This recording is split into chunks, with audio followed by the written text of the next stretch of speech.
বিক্রম মাসিকে নিয়ে প্রচুর কথা আছে। 12th fail. আমি সিনেমাটা এখনো অব্দি দেখে উঠতে পারিনি। এর একটা সিম্পল কারণ তোমাদেরকে বলছি। আমি অ্যাসপিরেন্ট 1 দেখেছিলাম। ওকে? এবং সার্টেন কিছু সময়ের জন্য আমি নিজেও এসবের জন্য আমি চেষ্টা চরিত্র করেছি। ধরে নাও যে আমি পড়াশোনায় খারাপ। ঠিক আছে? আমি তো আর লোকজনের মতো এরকম হতে পারি না যে বলবো বাড়িতে এসে আমার রিপোর্ট কার্ড দেখে যা। ঠিক আছে? আমি পড়াশোনায় খারাপ। ওকে, ইট ইজ ফাইন। তো আমার দ্বারা হয়নি এক্সাম ক্র্যাক। সেই জন্যে না এই কম্পিটিটিভ এক্সাম রিলেটেড যে জিনিসপত্রগুলো হয় সেগুলো না আমি দেখা থেকে অ্যাভয়েড করে যাই। কারণ অ্যাসপিরেন্ট সেশন 1 দেখে আমার মনে আছে আমি খুব এফেক্টেড হয়েছিলাম। থিং ইজ 12 ফিল্ম আমি এখন অব্দি দেখিনি এই কারণে। But now the thing is যে আজকে আমরা যে টপিকের উপরে এসেছি সেই মেন টপিকে আসি যে বিক্রান্ত মেসির আর কি কি ভালো সিনেমা আছে। বিক্রান্ত মেসি কিন্তু 2013 থেকে সিনেমা করছে এবং তোমরা শুনলে অবাক হবে সে অনেক বড় বড় স্টারের সাথে সাইড চরিত্র অভিনয় করে এসছে। বাট এখানে আমি তোমাদেরকে 3টে সিনেমা বলবো, যেই 3টে সিনেমার মধ্যে একটা রিভিউ আমার চ্যানেলে এক্সিস্ট করে, একটা ট্রেলার রিভিউ আমার চ্যানেলে এক্সিস্ট করে, আরেকটার ব্যাপারে আমি সেরকম কোনো কথাই বলিনি কারণ আমি তখন ইউটিউব করতাম না। এই 3টে হচ্ছে কি বিক্রান্ত ওর বিক্রান্ত মাসির মোস্ট আন্ডার রেটেড ফিল্ম, যেগুলো নিয়ে প্রচুর কথা উচিত ছিল বাট হয়নি। আর তার সাথে আমি আরও 2টো সিনেমা তোমাদেরকে দিয়ে দেবো, মোট 5টা সিনেমা দিয়ে দেবো। পরের যে 2টো সিনেমা এই দুটোর রিভিউ খুব একটা ভালো নয়। আমি নিজে এই দুটো দেখে কাইন্ড অফ আমার মনের মধ্যে অ্যাভারেজ একটা ফিলিংস রয়েছে, বাট সিনেমাগুলো ভালোও লাগতে পারে। তো আমি ওই কমা 2টো সিনেমা দিয়ে আমি আরম্ভ করছি। কার্গো, এটা একটা স্পেস রিলেটেড সায়েন্স ফিকশন টাইপের ফিল্ম। আমাদের এখানে এই জনের উপর কাজ করা হয় না, করা হয়েছিল। আমার মোটামুটি লেগেছিল। তোমাদের কার কীরকম লাগবে সেটা তোমাদের ব্যাপার। নেটফ্লিক্সে অ্যাভেলেবেল আছে কার্গো। ফরেন্সিক, এইটা আমার একেবারেই ভালো লাগেনি। সামহাও এই থ্রিলারটা আমার একদম ভালো লাগেনি, কিন্তু আমি প্রচুর লোককে বলতে দেখেছি যে এটা তাদের ভালো লেগেছে। ঠিক আছে, তাই আমি এই নামটাও দিয়ে দিলাম। কেউ যদি দেখে আছো অলরেডি জানাতে পারো। 3 নম্বর নামটা হচ্ছে হাসিন দিলরুবা। ভাই, তাপসি পান্নু যে কতটা হট আর বিক্রান্ত মেসি যে কতটা সাইকোটিক হতে পারে যদি একটা ভালো ছেলে খারাপ হয়ে যায়। ঠিক আছে, এখানে অ্যানিমেলের এই যে চেস সিকোয়েন্স না, যে গাড়ি নিয়ে বাইকের পেছনে তাড়া করছে, হাসিন দিলরুবাতে এক্স্যাক্টলি এরকম একটা সিন আছে। ওর বউকে কেউ টিজ করেছে বলে ও গাড়ি নিয়ে সেই লোকদের পেছনে তাড়া করেছে। তোমরা চিন্তা করতে পারছো? অ্যানিমেল, বিক্রান্ত মাসে।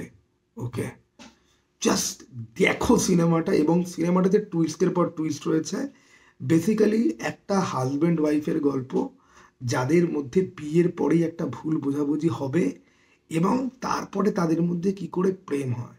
সিনেমার লাস্ট তো ভাই ছেড়েই দাও, লাস্টেরটা একটু আনরিয়েলিস্টিকও রয়েছে, বাট সিনেমার মাঝখানের পোর্শন আর মোটামুটি সিনেমার তুমি 85% ভাই তুমি চোখ ফেরাতে পারবে না। আর তাপসি পান্নু ভাই, আমি রিয়েলি বলছি, শীতের রাতে তুমি গরম হয়ে যাবে। যাদের বউ রয়েছে তারা তো ভাই তাদের বউকে বলবে যে তুমি আজকে পিঙ্ক শাড়ি পরে আসো, আজকে তোমাকে তাপসি পান্নুর মতো দেখতে লাগতে হবে। ভাই, ইট ইজ ডেঞ্জারাস। আমি এইরকম ইরোটিক লাভ সেক্স নিয়ে এরকম থ্রিলিং সিনেমা যেটার মধ্যে প্রচুর থ্রিলার এলিমেন্টও রয়েছে কম দেখেছি ভাই। কারণ আমি এই ধরনের সিনেমা একেবারেই দেখি না, কিন্তু হাসিন দিলরুবা এটার রিভিউ আমার চ্যানেলে রয়েছে। তখন আমি খালি গায়ে ভিডিও করতাম, কাইন্ড অফ হাত কাটা গেঞ্জি পরে, এটার গায়ে এরকমভাবে লেটকে বসে, কোনো আইডিয়াই ছিল না। আমার চ্যানেলের 5 নম্বর অথবা 6 নম্বর video Haseen Dillruba. Okay, description বক্সে আমি লিঙ্ক দিয়ে দেবো। It is beautiful, beautiful. Now second সিনেমাটা, যেটা হচ্ছে গিয়ে খুব আন্ডার রেটেড একটা সিনেমা, সুপার ডুপার ফ্লপ করেছিল, বাট আমার দেখা one of the most finest dark comedy thriller টাইপের ফিল্ম এভার, আর ডেথ ইন দ্য গঞ্জ। এবং এই সিনেমাটা একটা মাল্টি লেয়ার ফিল্ম, যেটা নিয়ে আমি একটা ভিডিওতে কথা বলতে পারবো না। এই ভিডিওতে তো একেবারেই নয়। এই সিনেমাটা কোথায় রয়েছে, কোন ওটিটিতে, এই মুহূর্তে আমার মাথায় নেই। তোমরা চেক করে নিতে পারো যদি দেখার ইন্টারেস্ট থাকে।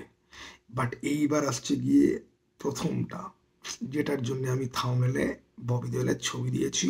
এটা অনেকেই হয়তো গেস করতে পেরেছে, বাট তোমাদেরকে আমি একটাই কথা বলতে চাই, যদি তোমরা এই সিনেমাটা দেখোনি তাহলে তোমাদের এটা বলার কোনো অধিকারই নেই যে অ্যানিমেলে তো আবরারের চরিত্র কম, আবরারের সিন নেই। তুমি সত্যি আবরার হককে দেখতে চাও? হ্যাঁ, একদম অমানুষ, রাক্ষস, দানব অ্যানিমেল আবরারকে দেখতে চাও, কিন্তু অ্যানিমেল নয়, অন্য কোনো সিনেমায়, দেন ওয়াচ দিস মুভি। এটা জি5-এ আছে, লাভ হোস্টেল। ভাই, বিক্রান্ত মাসে হিরো, আর এ হচ্ছে কি ভিলেন।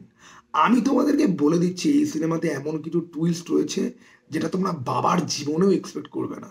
এই সিনেমাটা দেখার পর না তোমাদের মধ্যে কারোর কারোর মনেও হতে পারে যে আরে কি ছিল ভাই, আমি জাস্ট এটা আই ডোন্ট অ্যাকসেপ্ট দিস, এই সিনেমার লাস্টে এমন জিনিসপত্র হবে, ঠিক আছে? এবং আমি বলে দিচ্ছি, those things are shocking like hell, but the main thing, Lord Bobby is here, and Lord Bobby here is the incarnation of death.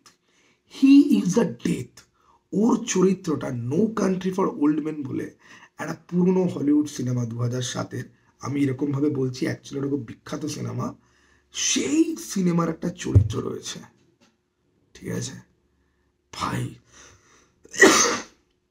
আমি লাভ হোস্টেল দেখার পরে আমি এটা ট্রেলার রিভিউ করেছিলাম, এবং ট্রেলারে একটা সিন ছিল, একটা মেয়েকে গলায় দড়ি দিয়ে ফাঁস দিচ্ছে, ও দাঁড়িয়ে কথা বলছে, মেয়েটা পেছনে ফাঁসে ছটফট করে ঝুলছে। এই ছবিটা আমি আমার ফেসবুকের কভার ফটোতে পর্যন্ত আমি দিয়েছিলাম।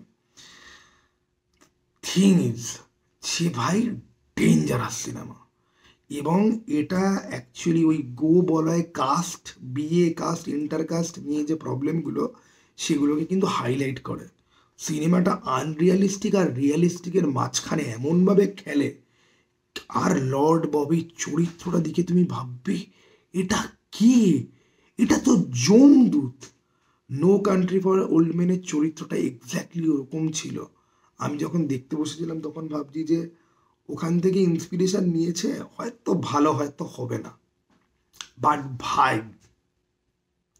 দেখার পরে আই এম বি লাইক, আমি একে ভালো বলবো না, আমি একে ভালো বলবো, আমি কাকে ছেড়ে কাকে ভালো বলবো, এবং তোমাকে ভয় পাইয়ে দেবে।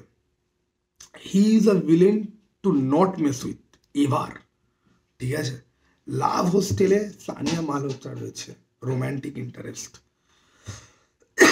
তো আমি বলছি, লাভ হোস্টেল আর হাসিন দিলরুবা আর আডে তিন গঞ্জ, এই তিনটে হচ্ছে গিয়ে ভালো রেকমেন্ডেশন। ওই দুটো হচ্ছে গিয়ে মোটামুটি আমার লেগেছে, তোমাদের ভালো লাগতে পারে, ঠিক আছে? তোমরা দেখে আমাকে জানাও এর মধ্যে কোন টাকার দেখা রয়েছে, আগে আমাকে বলো, আর জানাও যে তোমাদের লাভ হোস্টেল যাদের দেখা রয়েছে তাদেরকে জিজ্ঞাসা করি, ভাই তোদের কেমন লেগেছে? আরে কেউ তো বল যে লর্ড ববি অ্যানিমেল আবরার অন্য কোথাও রয়েছে, সবাই খালি অ্যানিমেলে ওর সিন ছোট কেন, অ্যানিমেলে ওর সিন ছোট কেন।